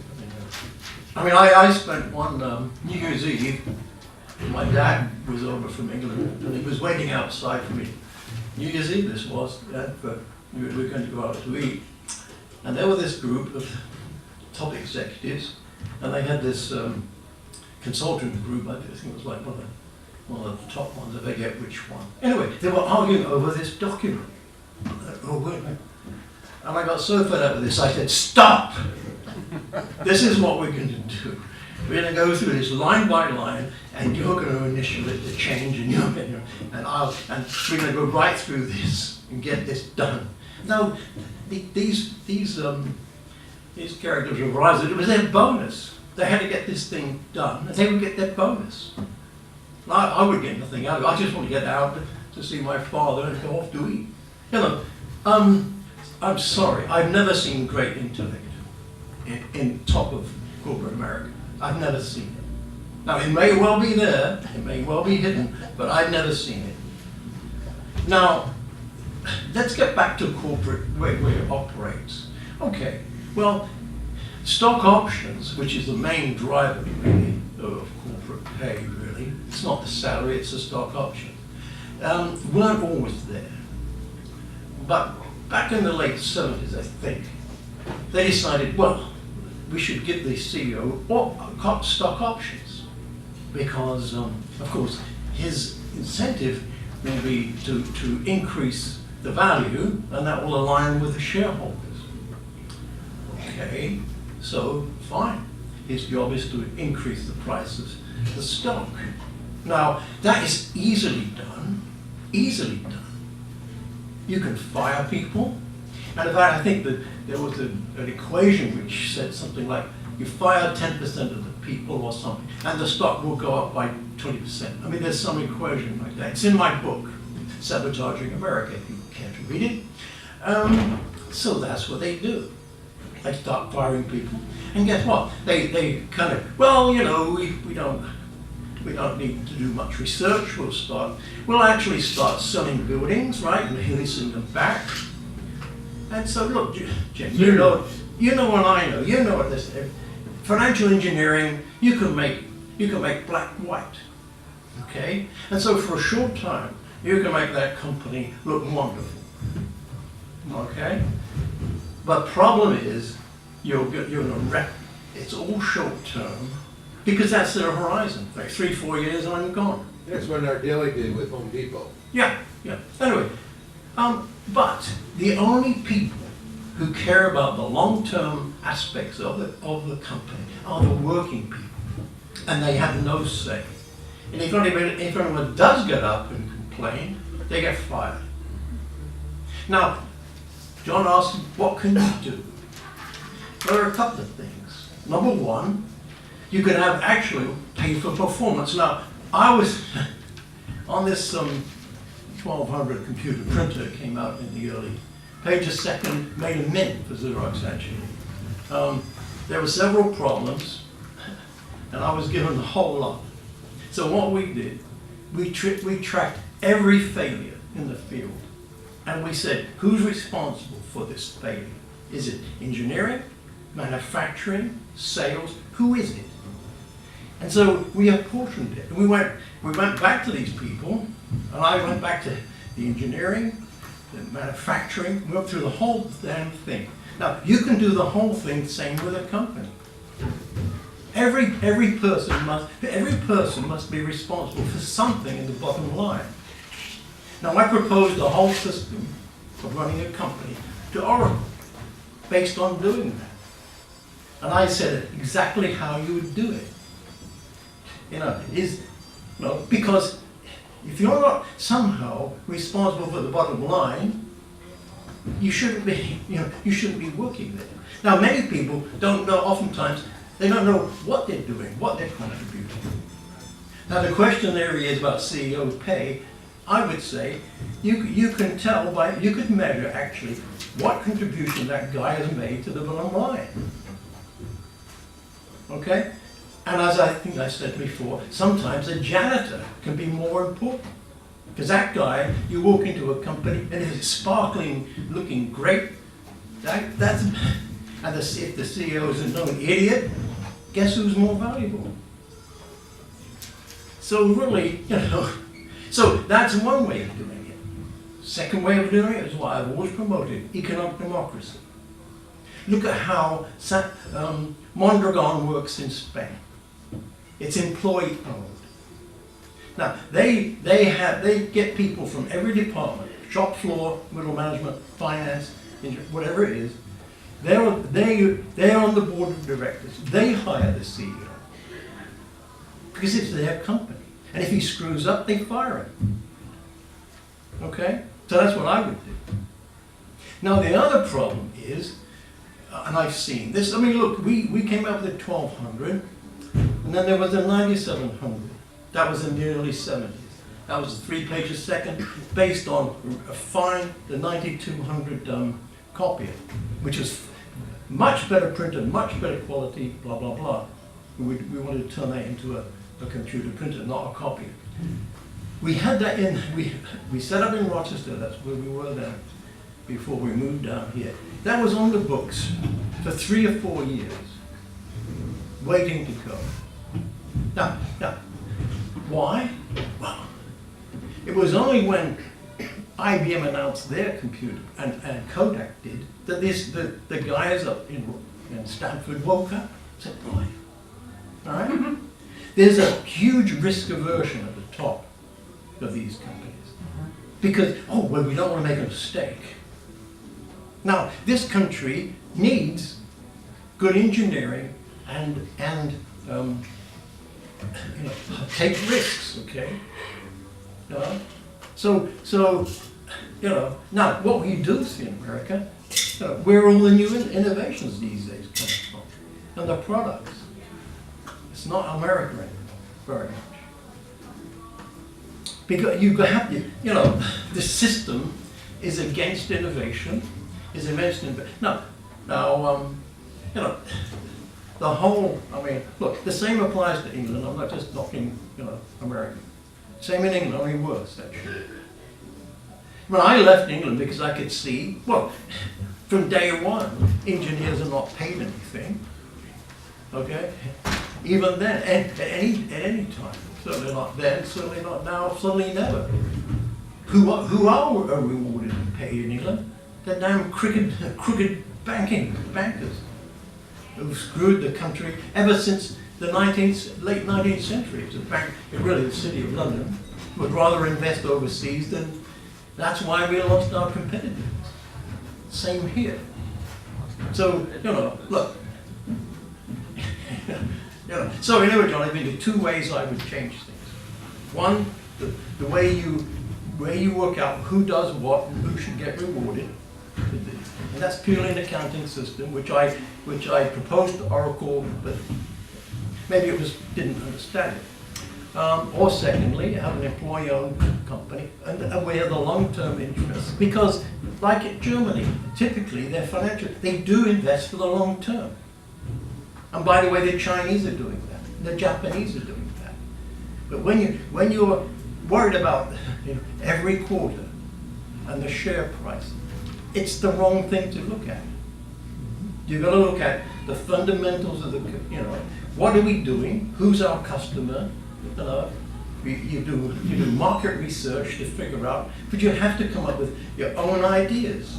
And you have the groups that run with the ideas. Yeah, I'm going to sit down in a second. Yeah.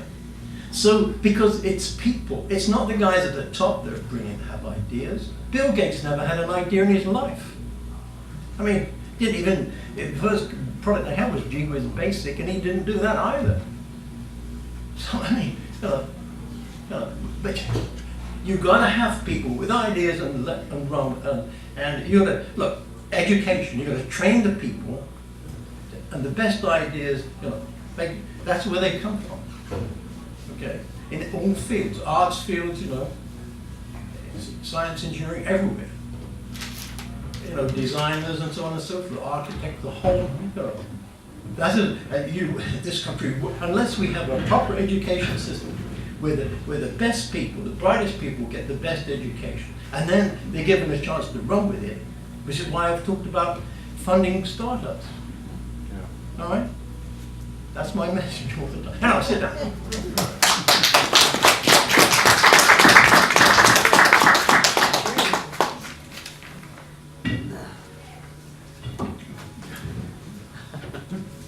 Very good, John.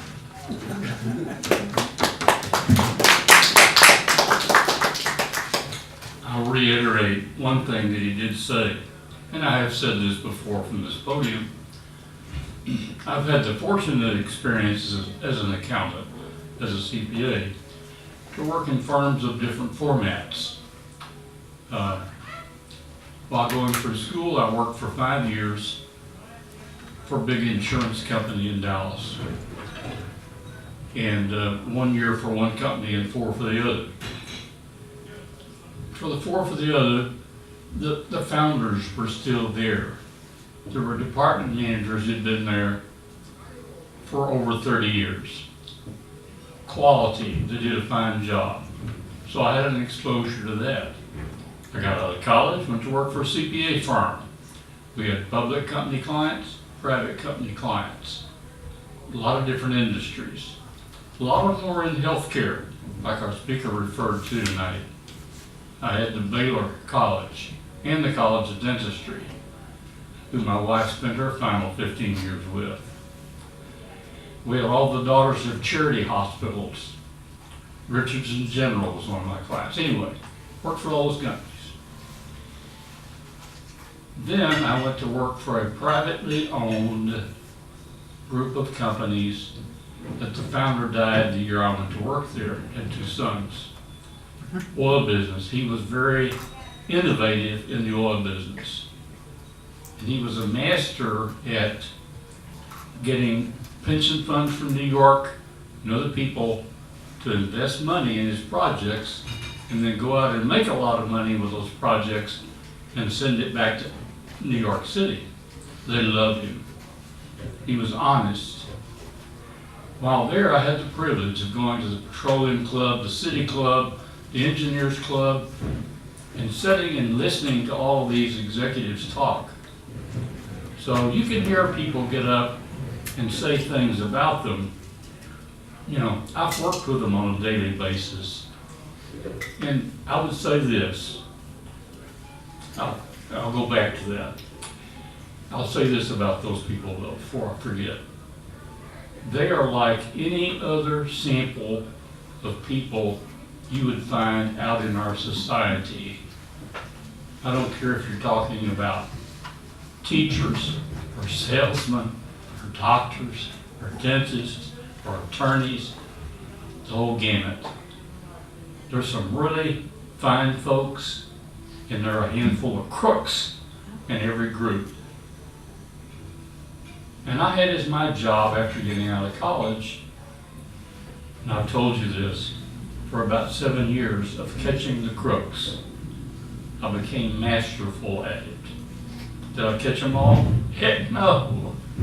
A lot of them are very conniving and they're very smart.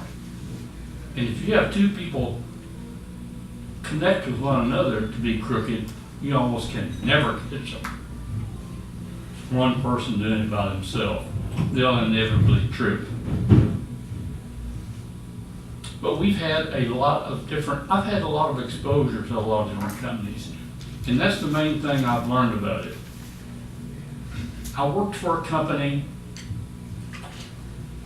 that, like John talked to us about, we set up an ESOP, an employee stock ownership plan. That is the most fantastic thing on the face of this capitalistic society. We bought the founders out. The company would put bonus payments, not in our paycheck, but in the fund in the company, and the fund progressively bought the company out. So every one of us in the company became shareholders. Guess what? Our interest was the company. We all pushed in the same direction. We all had different ideas, but when we put them all together, because we all had an ownership interest in the company, it wasn't just, gimme, you're my employer, and I'm your employee, you ought to treat me better, cowboy. My employer was me and my friends who I worked with. And that's a fantastic system. Will American business all go to that? No, never. We've had some here in the Dallas area that have operated that way. But that, John, that is a fantastic system. I would concur with you. I guess one of the things I would say about company executives running up the value of the stock. Let me give you a simple example. A company has 50 million shares in stock. Some of those are owned by individuals. A number of them are going to be owned by people inside the company. Big parts of them are going to be owned by funds of one sort or another. So when the executive unfairly, unreasonably rewards himself or herself, themselves, for performance that they didn't really deliver, guess what they do to all those other shareholders? They may not own 1% of the stock, so they run the stock up 20%. Guess who profits most from that? All these people figuratively sitting in this room who work for the company, if we all work for the same one, because we all have an interest in the plan. We all profit from that. If they're cheaters, the flaw in the plan is if you let them have an option, the stock goes up, they buy the stock, and they can turn around and flip it and sell it immediately. That needs to be restricted because they can sell the stock, take their profit, resign, say, goodbye guys, I'm gonna go retire to Bahama, you know. And they don't care if things crash after they leave because they're gone. And that's unjust. If they stay there, they can't really get away with it. Because if you cheat, I've watched people do this inside companies. They cheat this quarter in order to push the bonus up. Guess what? I love to always go look at their operations the next month. They'd go, zoom. They had to put the money back in the pot, basically. They had to rescind their lie the next quarter. But when they were on a bonus plan, they would lie, they would cheat, they would get their options, they would get their bonus, but then they had to give it back because basically the money is there in the company pot. They are not creating it. If they don't create it, if they don't make real profits, they don't deserve to make profit from a stock option. They don't deserve a bonus. They don't deserve a fat salary. So is our system imperfect? Heck yes, it's imperfect. It has a lot of flaws in it. But you can spend your life working in it, and it is so ever-loving complicated that I promise you that a lot of the people who set the rules to play the game out there don't really know what a lot of those cowboys are doing. And I really appreciate our speaker tonight coming and talking about this subject because it is a very relevant subject to all of us. If if we're gonna buy shares in a company, we ought to know enough about what those cowboys are doing that we think we've made a halfway smart investment. Thanks. Amen.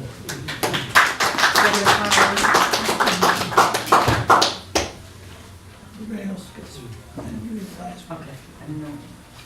I need to her. While John was talking, I came up with a solution. Solve our problems.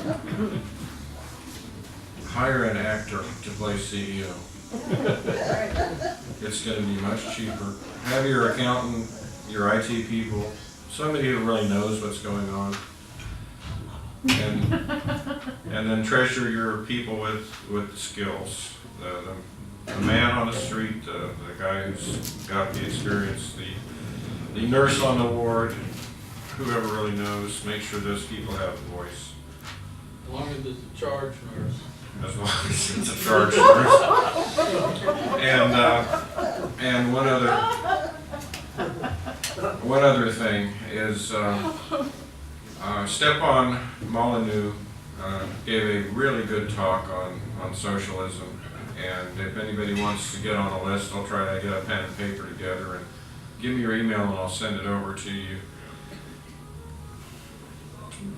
Lenin, Stalin, the whole crowd, they were counting on capitalism's failure because Karl Marx said it was going to fail. Right? Hadn't failed yet, folks. Nope. That's right.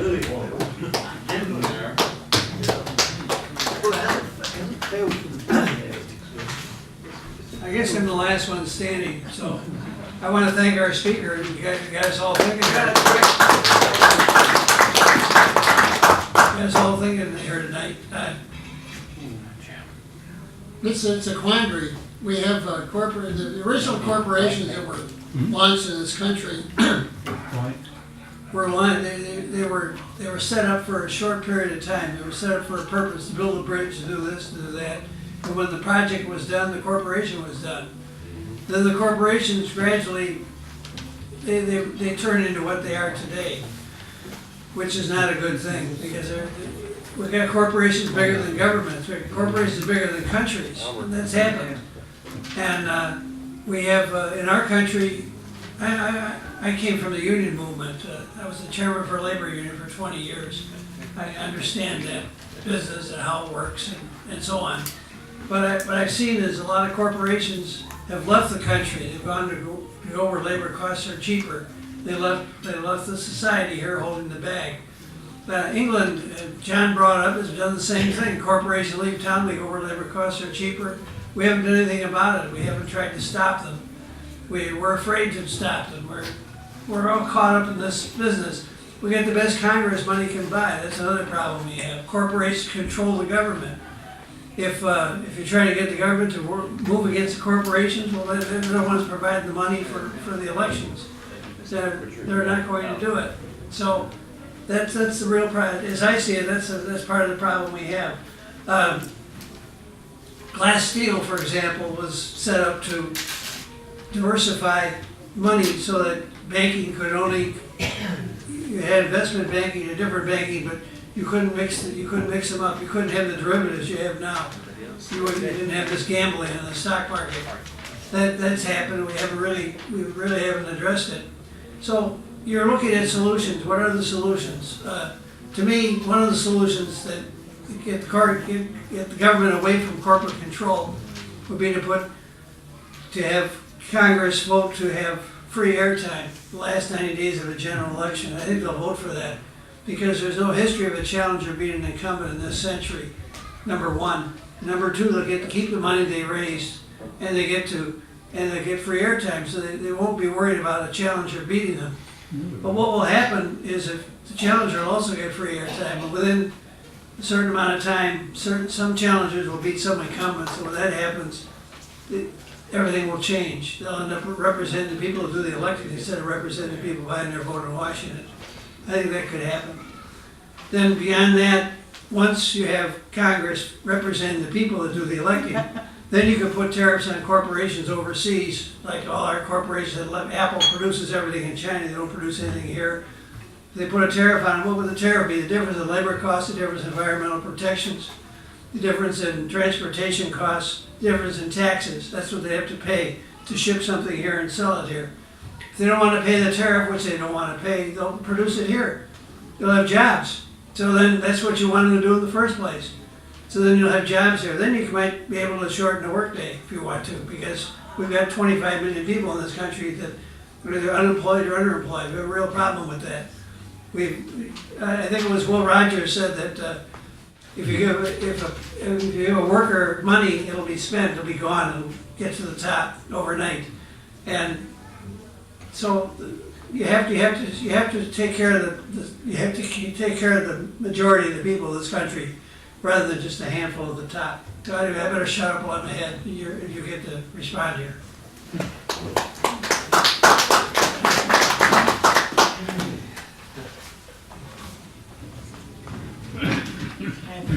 I appreciate everybody's comments, and like I said, I knew when to say about my checkbook and my economics level. I knew to do it.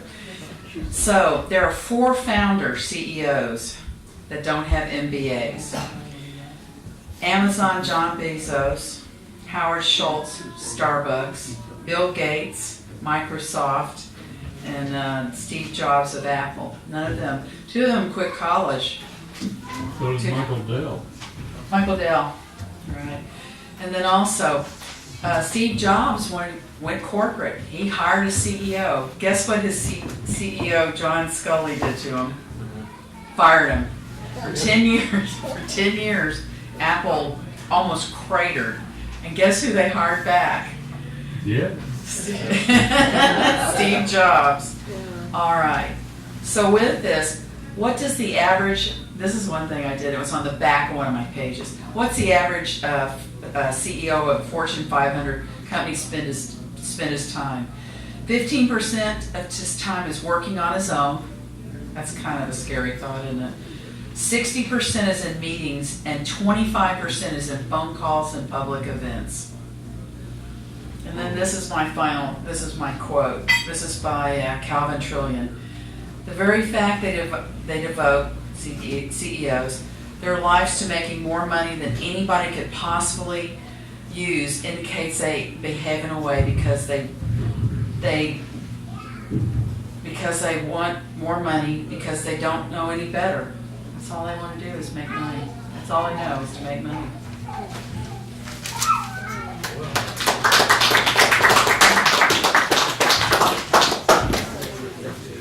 Well, that's it for tonight.